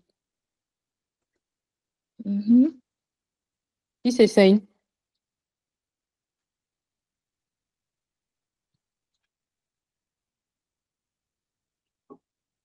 Tu voulais t'essayer, Victoire? Oui, je sais qu'il y a des sulfamidés, docteur. Les sulfamides, oui, je suis d'accord. Quoi d'autre encore?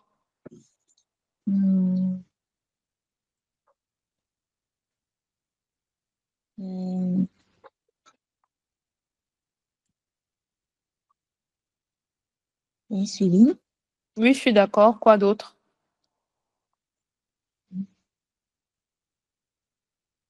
Les glinites.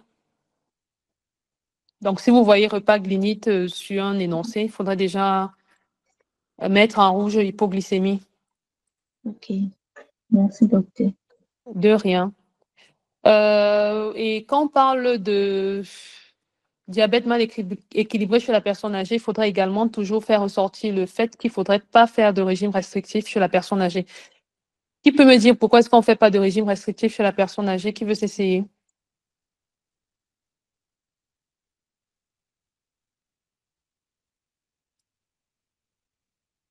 Léonard, tu veux t'essayer? Je peux parler? Oui. On ne va pas faire des régimes restrictifs pour ne pas favoriser la sarcopénie. D'accord. Bon, avant sarcopénie, moi, j'aurais aimé voir des nutritions. Ah, donc, pour ne pas favoriser la dénutrition? Oui, qui sera responsable de la sarcopénie. C'est pas faux ce que tu as dit, en fait. Mais pour moi, les mots-clés, c'est dénutrition et ensuite sarcopénie. D'accord. OK. Est-ce que c'est possible de mettre la prochaine diapo dans la correction?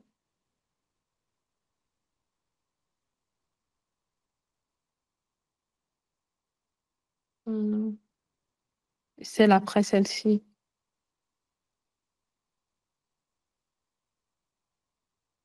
Voilà, donc là, c'est le tableau des cibles de la glycémie chez le patient âgé. Donc, on a dit si le patient il est robuste. Qu'est-ce qu'un patient robuste? Qui peut nous rappeler? Victoire, est-ce que tu peux nous rappeler qui est considéré comme robuste?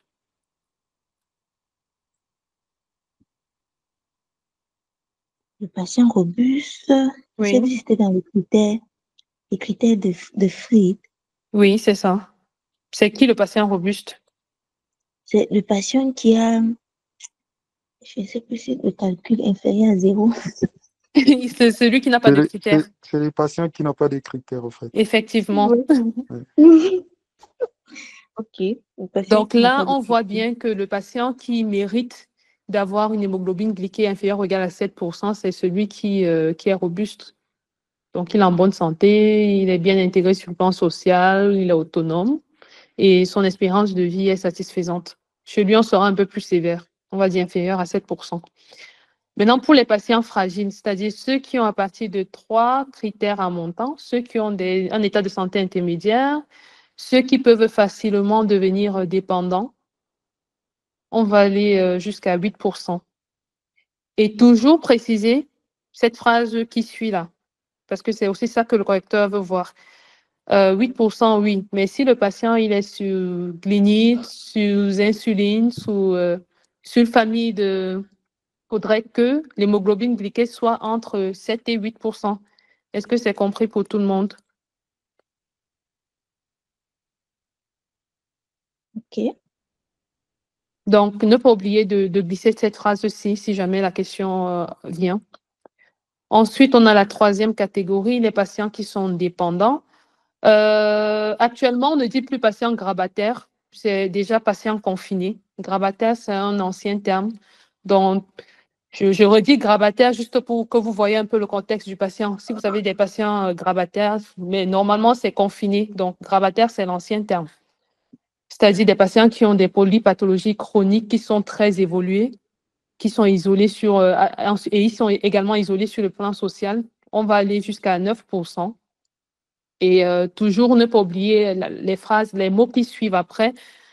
On a dit 9% avec des glycémies capillaires préprandiales entre 1 et 2 grammes par litre en restant au-dessus de 8%, avec des glycémies préprandiales supérieures à 1,4 en cas de traitement par sulfamide, glénite ou insuline.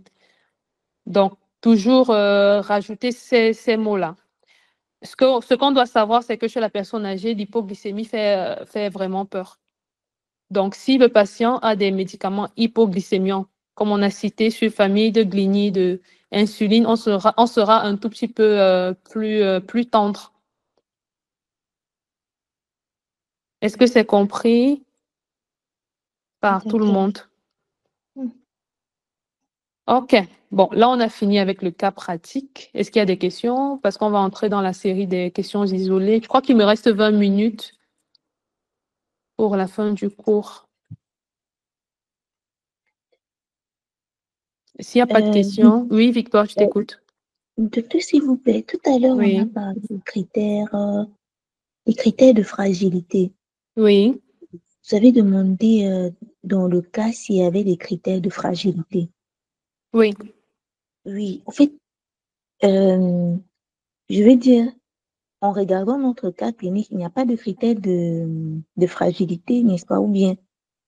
Bon, je n'ai pas mis, comment je vais dire, j'ai pas mis les mots qui vont vous orienter vers des critères, je veux dire, j'ai pas écrit par exemple que la patiente ne marche plus, mais déjà si on vous dit que c'est une patiente qui a un aidant principal, son voisin, ça veut dire que c'est une patiente qui est plus ou moins, qui n'est plus autonome, qui a une activité réduite. On est d'accord, non?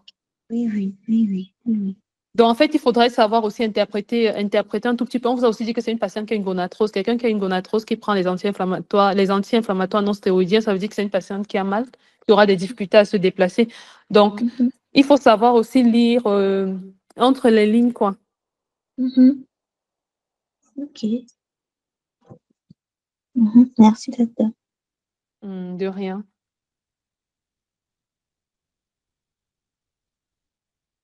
Est-ce qu'il y a plus de questions? On peut avancer. Je voudrais poser une question sur la radiologie. Je ne sais pas, est-ce qu'il y a souvent des questions des images radiologiques à interpréter ou pas? Moi, j'ai juste rajouté parce que je voulais juste faire un petit rappel sur l'arthrose. Mais les sujets sont pas, je veux dire, les années ne se ressemblent pas. Donc, il ne faudrait pas que vous soyez buté parce que vous ne savez pas interpréter la radio. Moi, je vous conseillerais d'apprendre la radiographie pulmonaire, les radiographies également du bassin et tout ce qui va avec. Regardez, est-ce qu'il y a des fractures? Je pense également que la radiographie de la main aussi, pour rechercher les fractures de protocoles, qui sont souvent des fractures qui sont liées à l'ostéoporose, ça sera bien de les connaître. C'est un plus en fait, parce qu'on ne sait pas ce qui va animer l'esprit des correcteurs. Et de plus en plus, l'examen devient compétitif, donc il faudrait vraiment se préparer en se disant, même si on prend 5 personnes, il faudrait que mon nom y figure. Merci. Je vous en prie.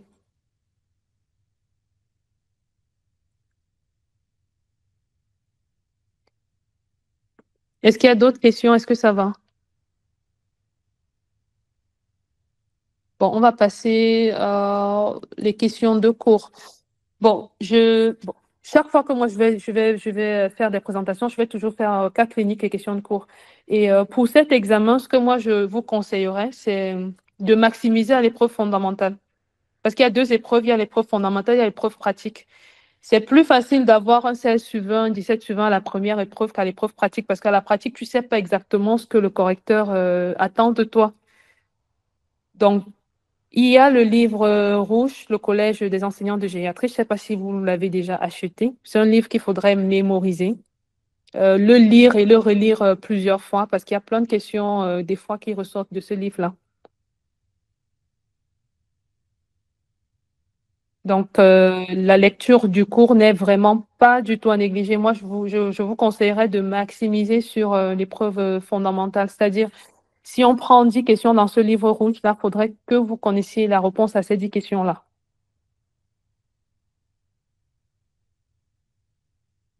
Donc là, la première question, c'était la définition. Quelques définitions. Chute, chute à répétition, polymédication, polypathologie. Est-ce que quelqu'un veut s'essayer pour définir?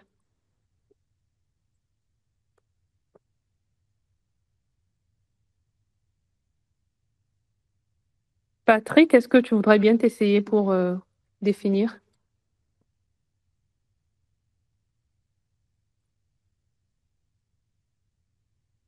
Hmm.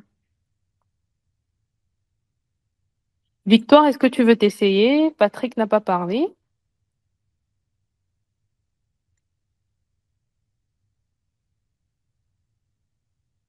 Allô? Oui, Victoire. Oui, docteur, je commence par la polymédication. Oui.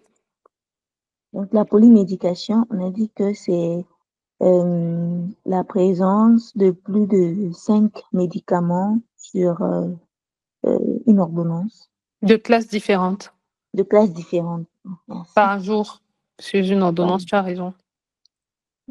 Ok, donc la présence de plus de 5 médicaments de classes différentes sur une ordonnance par jour. Oui, c'est-à-dire de 5 à montant, 5, 6, 7 et plus. Ok. Chute à répétition, c'est Oui. une des chutes à répétition, c'est la présence de plus de 2 chutes sur 12 mois chez un patient. Oui, je suis d'accord. Une chute, Mhm. c'est le fait de tomber au sol de manière inopinée, non Mhm. contrôlée, Oui, et non involontaire. contrôlée et involontaire par oui, et involontaire. Donc, je veux dire, le fait de tomber au sol de manière inopinée, non contrôlée par la volonté, ou bien de façon involontaire. Oui, ou alors à une position inférieure à ta position initiale. Ça entre également dans la définition. Polypathologie, on a vu ça tout à l'heure. C'est quoi la polypathologie? La polypathologie, c'est une polypathologie. C'est un patient qui présente plusieurs pathologies, Combien? plusieurs antécédents, plus de 2. Non. On a dit polypathologie, c'est supérieur ou égal à 5 pathologies chroniques. C'est-à-dire, Ok. Madame B a peut-être plus de 5 pathologies chroniques. Par exemple, elle a l'hypertension, elle a le diabète, elle a encore quoi d'autre? On a parlé de quoi encore? Elle avait la gonarthrose. Ah oui. Quelle autre pathologie chronique? Peut-être on nous dit qu'elle a un cancer. Qu'est-ce qu'on va encore ajouter? En fait, il faudrait que la même personne ait plus de 5, donc à partir de 5 en montant. Pourquoi on parle de polypathologie? OK, on va passer à la deuxième question. Quels sont les critères de Fried? Un instant, je peux poser la question? Oui, Est-ce qu'à ce moment-là, c'est Rodrigue? Oui, Rodriguez.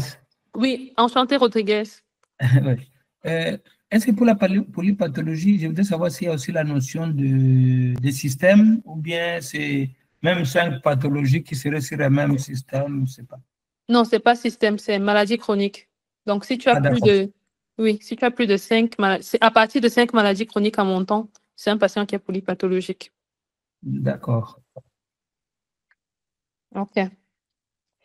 Deuxième question, quels sont les critères de Fried? Qui peut nous parler des critères de Fried? Est-ce qu'il y a un volontaire?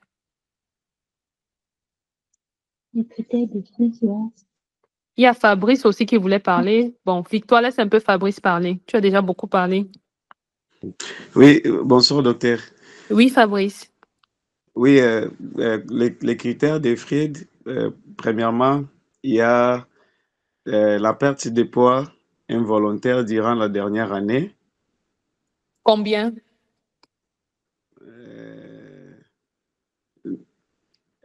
Une perte de poids supérieure à 10 kilos.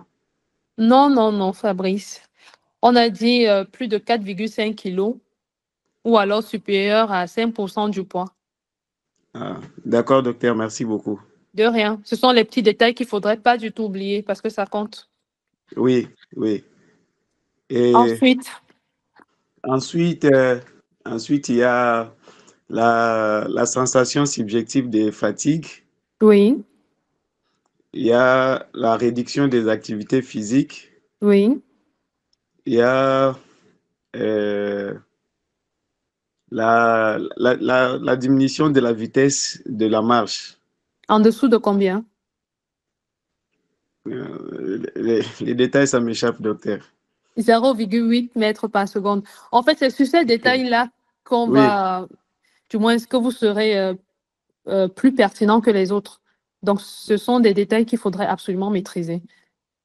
d'accord, docteur. Merci Oui. beaucoup. Oui. Là, Fabrice, tu nous as donné 4 critères. Il manque le dernier. Les derniers, c'est la baisse de la force musculaire. Parfait. En fait, moi, pour retenir ça, j'avais Oui, pensé à fatigue. Quelqu'un est fatigué, il va faire moins d'activité, il aura oui, moins de force. Donc, ça oui. me fait déjà 3 critères que j'ai retenus, juste à partir de la fatigue. Ensuite, il y a le poids et il y a la vitesse de marche qui est diminuée. D'accord, docteur. Merci beaucoup. OK. Ensuite, dès qu'on te parle critères de Fried, il faudrait toujours interpréter. Donc, il faudrait nous dire s'il n'y a pas de critères, c'est un patient robuste. S'il a 1 ou 2 critères, il est préfragile. S'il a 3 critères en montant, il est fragile. Donc, toujours interpréter. Ne jamais oublier Oui, d'interpréter quand il y a cette question-là. On nous a demandé là quel est l'élément le plus important. Donc, parmi tous ces critères, quel est le critère qui est le plus important? parmi tous les critères qu'on a cités, Oui, ça, c'est une question de cours. parmi tous les critères qu'on a cités, Oui. la perte de poids. Non, c'est la vitesse de marche. Ah, Oui, c'est d'accord, le docteur. critère le plus important. Ok, merci, docteur. De rien. La troisième question, citer 5 syndromes gériatriques. Qui veut s'essayer?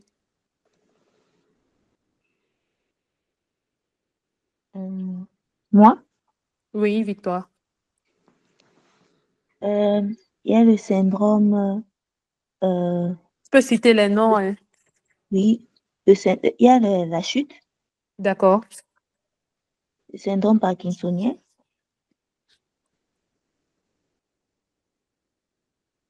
il y a le, il Je y ne a suis pas la, d'accord avec toi pour le syndrome parkinsonien. On a vu la définition de syndrome gériatrique tout à l'heure. On avait dit que c'était un ensemble de signes qui affectaient l'autonomie de la personne âgée et qui n'étaient pas rapportés à une pathologie bien précise. ok, le, le syndrome d'immobilisation, D'accord. hum, le syndrome de l'autonomie, Syndrome d'autonomie comment? non, pas le syndrome d'autonomie, plutôt l'autonomie, autonomisation, mutation. Non, je ne suis pas d'accord avec toi. Je peux Syndrome ajouter confusionnel. Oui, Rodriguez. syndrome confusionnel. Oui, je suis d'accord. N'allez pas souvent chercher loin. Quand vous pensez à une personne âgée, qu'est-ce que la personne âgée peut avoir comme problème? Il peut avoir des troubles neurocognitifs. Ça passe. Il peut être dénutri, il peut être confus, il peut chuter, il peut être dépressif, Tout à l'heure, Victoire parlait d'immobilisation. Oui, je suis d'accord. Donc, prenez des choses qui sont, vous pouvez, qui sont pas très loin, quoi. Ok.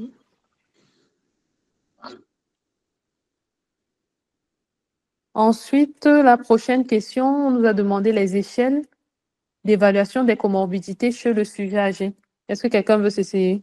C'est aussi une question de cours qui est dans le livre rouge.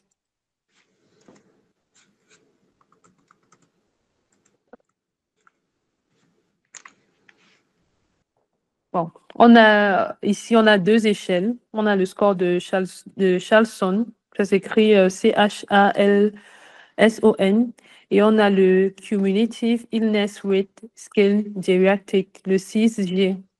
Donc, ce sont des échelles qui permettent d'évaluer les comorbidités chez les personnes âgées. C'est aussi une question de cours qui peut-être peut tomber. La prochaine question, c'était quels sont les types de phénomènes de désadaptation? Entre parenthèses, 4. Est-ce que quelqu'un peut s'essayer? Oui, docteur. Oui, Victoire, je t'écoute. Un syndrome de désadaptation, on peut avoir un risque thromboembolique, prévention du risque thromboembolique.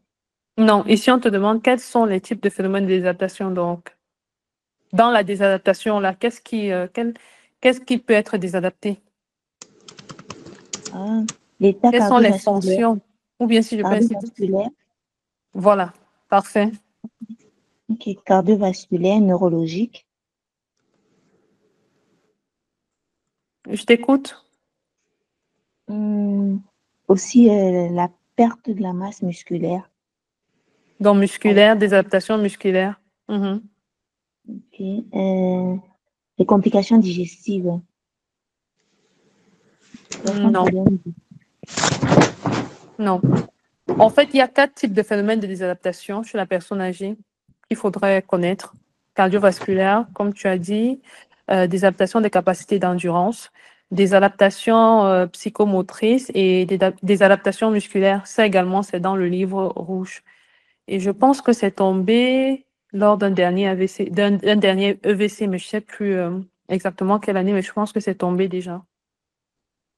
Donc, il faudrait vraiment maîtriser le livre rouge au bout des doigts.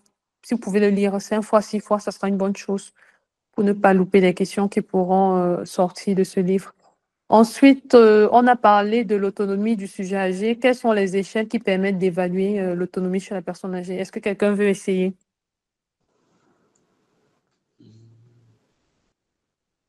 Les échelles de l'autonomie. Si tu veux évaluer l'autonomie chez la personne âgée, comment est-ce que tu t'y prends? Quelles sont les échelles que tu vas utiliser pour dire, voilà, il est autonome, non, lui, il n'est pas autonome?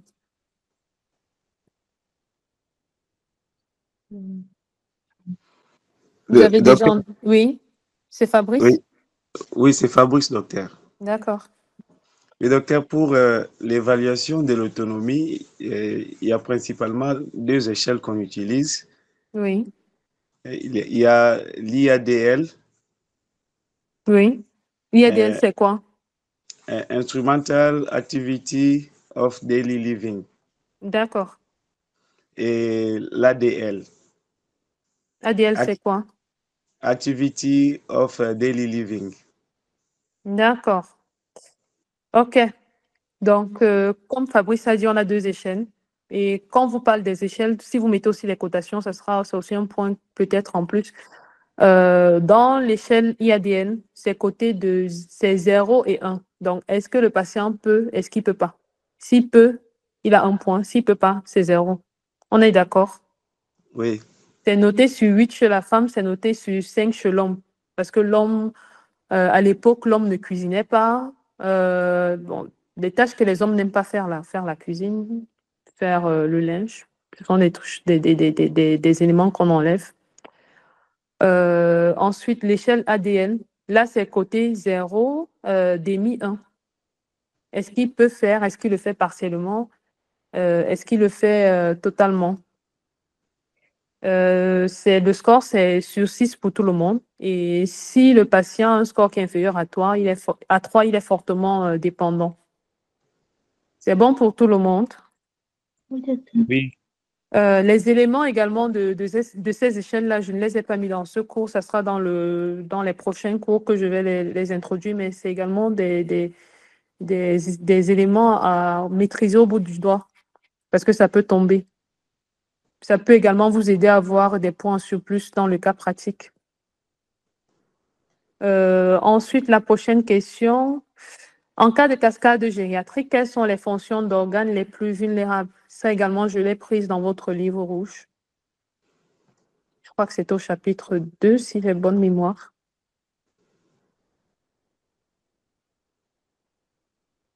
Est-ce que quelqu'un veut s'essayer? Quels sont les organes qui sont les plus touchés quand il y a une cascade gériatrique?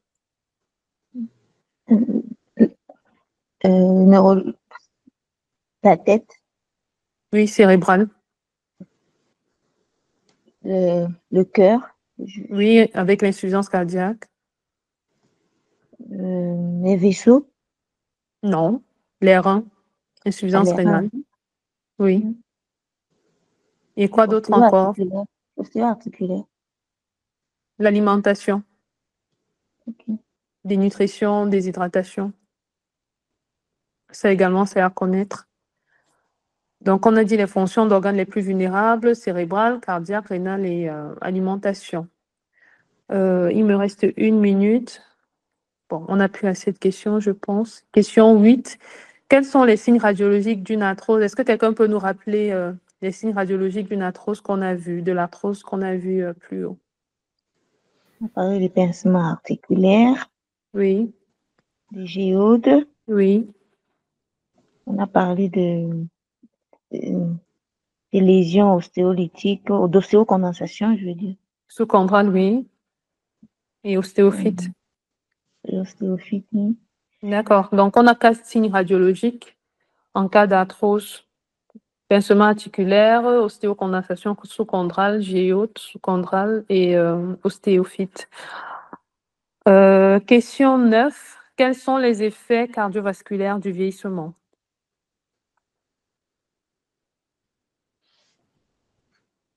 Est-ce que quelqu'un veut s'essayer? Ça également, c'est, je pense, une ancienne question, EVC peut-être 2023, si j'ai bonne mémoire. Une insuffisance cardiaque. Quel est le mot-clé en fait ici? Laquelle le PMZ quel est le mot-clé en fait? Je pense que j'ai donné ça lors du rappel du cours. Je vous ai dit quels sont les mots-clés dépendants des organes. Quand on dit cardiovasculaire, qu'est-ce qu'il ne faudrait pas oublier? Insuffisance cardiaque. Non. On a dit rigidité des artères. Ah oui. Oui. C'est ça qu'il ne faudrait pas que tu oublies en fait. Rigidité artérielle, hypertension artérielle systolique. Ensuite, hypertrophie du ventricule gauche et troubles de relaxation du myocarde. C'est bon pour tout le monde? Oui, docteur. Ensuite, là, c'est QCM. Répondre par vrai ou faux. On va le faire ensemble. Première question, le vieillissement responsable de la diminution de la masse maigre. Vrai ou faux? C'est vrai. Ouais. Qu'est-ce qui augmente? Si la masse maigre diminue, qu'est-ce qui augmente? C'est la masse grasse. Parfait. Deuxième question, la déstructuration du sommeil survient avec le vieillissement. Vrai ou faux? Vrai. Troisième question, la vieillesse favorise la diminution du péristaltisme. Vrai ou faux? Vrai. Quatrième question, une personne âgée robuste a un critère de fragilité de Fried. Non. Vrai ou faux? Faux. Parfait. Donc là, j'ai achevé la séance. Est-ce qu'il y a des questions par rapport à tout ce qu'on s'est dit, des préoccupations? Bon, moi c'est vrai que peut-être à un moment donné, j'ai perdu le débit, l'introduction, la partie introductive. Bon, Oui. après, je ne sais pas, peut-être comme c'est la première fois, je peux me tromper, donc je pars sous réserve d'être contredit par les autres. Après, moi j'avais l'impression au tout début que vous alliez trop vite. Bon, après, vers le milieu du cours, j'ai trouvé que bon, le rythme était bon. Je pense 10 Oui. minutes jusqu'à la fin, j'ai trouvé que c'était quand même un très bon rythme. Mais au début, j'ai vu que vraiment vous accélérez. C'était vraiment, ça allait un peu trop vite, que peut-être qu'il y avait des questions.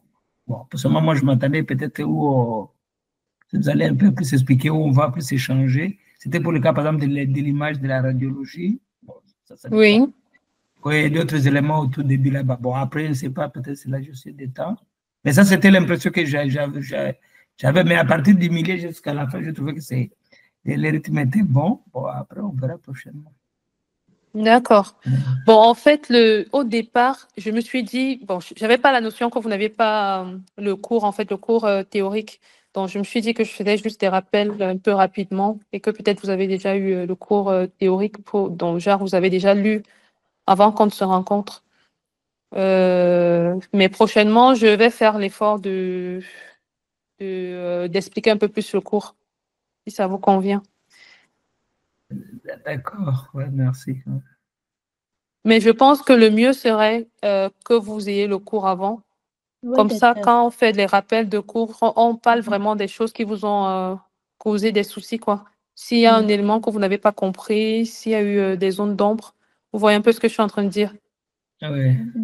Parce que si vous ne lisez pas aussi, ça ne va pas vraiment nous aider. Il faudrait bien que j'explique ce que vous n'avez pas bien capté.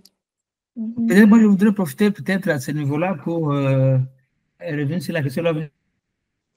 Il faut lire le livre Rouge et Collège. Bon, moi, je l'ai déjà, je l'avais acheté. Oui. Et je ne sais pas quelle question vous pouvez nous donner, comment il faut le lire. Moi, je l'ai déjà acheté. Comment le lire du début à la fin? Comment il faut le lire? Comment il faut le lire du début à la fin. Il faut lire tous les chapitres du livre. Bon, moi, je vais vous dire ce que moi, j'avais fait. J'ai lu ce livre plusieurs fois. Je vais dire plus de 3 fois. Parce qu'à chaque fois que vous allez le lire, vous allez vous rendre compte qu'il y a des petites phrases que peut-être vous êtes passé dessus, quoi. C'est pas lire la vitesse. C'est lire pour comprendre et pour retenir. Ce que moi, j'avais fait, j'avais un petit cahier pour les questions isolées. Donc, tout ce que je pensais qui pouvait tomber, toutes les questions qui sont tombées les années précédentes, je les notais à l'intérieur. Par exemple, les critères de Fried, c'est une question qui est déjà tombée plusieurs fois. Donc, c'est une question que vous devez absolument connaître, maîtriser au bout des doigts. Donc, si vous avez votre petit carnet pour les questions isolées, vous notez quels sont les critères de Fried, vous écrivez tout ce que vous devez retenir. Et je vous ai dit, critères de Fried, il faut toujours penser aussi à donner l'interprétation parce que c'est toujours des points, en plus. Quand on dit fragilité, critère de Fried, vous allez dire fragilité égale syndrome gériatrique. C'est aussi des petits mots qui peuvent aussi vous donner des bonus. Et au fur et à mesure que vous allez lire, même si vous avez l'impression que vous ne retenez pas au départ, mais vous gardez quand même des choses. Donc, il faut le lire plusieurs fois. Si vous pouvez le lire 4 fois, c'est bien. 5 fois, 6 fois, c'est très bien. Et faire ce petit, pour ceux qui ont la mémoire visuelle, faire un petit cahier pour noter toutes les questions isolées pour pouvoir réviser tranquillement. Pour ceux qui ont une mémoire plutôt auditive, ce que moi je vous conseillerais, c'est de faire des audios. Donc, vous pouvez faire des audios et puis vous écoutez les audios peut-être quand vous êtes en train de passer à l'hôpital, pendant la pause. Je ne sais pas si j'ai répondu à votre question. Oui, merci beaucoup. Je pense que vous avez répondu. Et je ne sais pas, et pour ce cours, est-ce qu'il y a des replays comme ça? Je ne sais pas. Oui, la séance est enregistrée, donc normalement, vous aurez accès au replay. Et je vais essayer de corriger le PowerPoint pour envoyer la version finale. Merci. Ah, d'accord, merci beaucoup.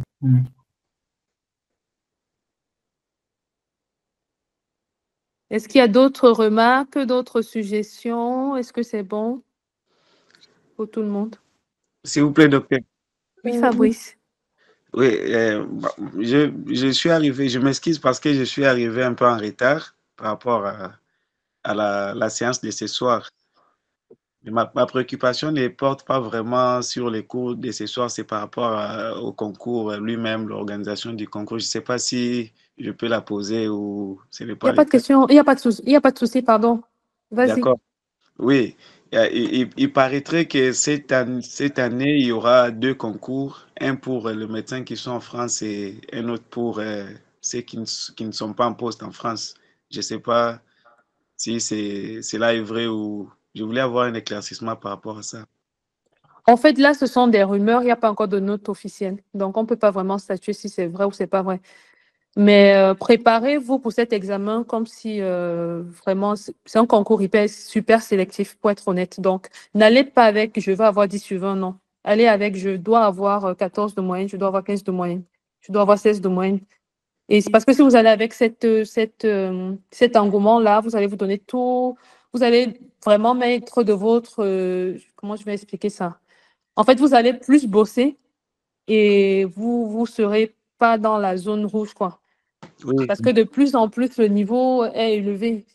L'année, en 2023, je pense, la dernière note était 10,05, si je ne raconte pas n'importe quoi, en 2023. C'était la dernière moyenne retenue. Cette année, liste principale, je pense, c'était 12 sur 20 et liste complémentaire 10,45.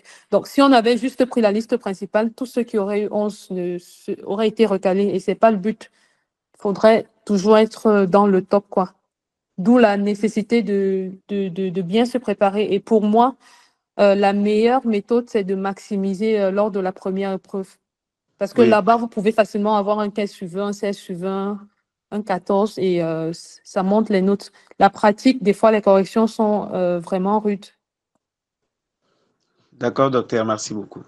Oui, et la durée de l'épreuve, c'est 2 heures pour les 2 épreuves. Le temps passe très, très vite là-bas. Donc, il faudrait vraiment que ça coule. Ça doit être un réflexe, quoi. Ça doit vraiment couler. Il faut toujours lire l'énoncé, ne pas trop stresser. Oui, Prendre bien son temps pour répondre de façon organisée, c'est-à-dire faire des tableaux.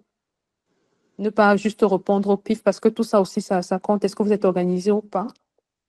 Et tout ce que vous connaissez concernant la question, concernant le sujet, si vous pensez que si c'est vrai, écrivez-le parce que vous ne savez pas si ça va vous ajouter un demi-point ou pas. d'accord, docteur, merci beaucoup. De rien.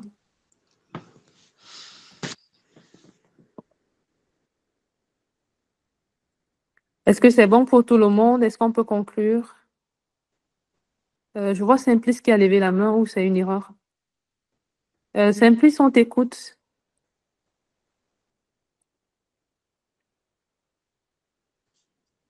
Simplice? Bon, peut-être c'est une erreur. Est-ce qu'il y a d'autres questions?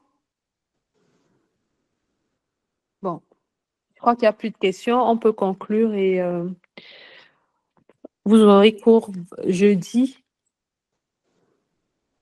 Ce ne sera plus moi, ce sera un autre enseignant.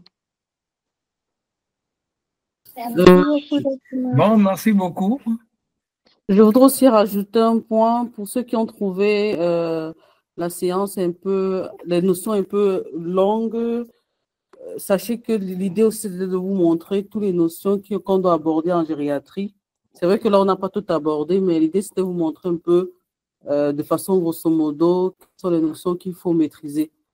Donc, sachez que ce sont les notions sur lesquelles on va revenir. Donc, ne soyez pas frustrés si vous avez eu l'impression de ne pas maîtriser aujourd'hui. On va revenir sur ces notions-là plusieurs fois. Donc, voilà. Bon, merci. Je vous en prie. Ok. Bon, je vous souhaite à tous une bonne soirée et à jeudi. Bonne soirée.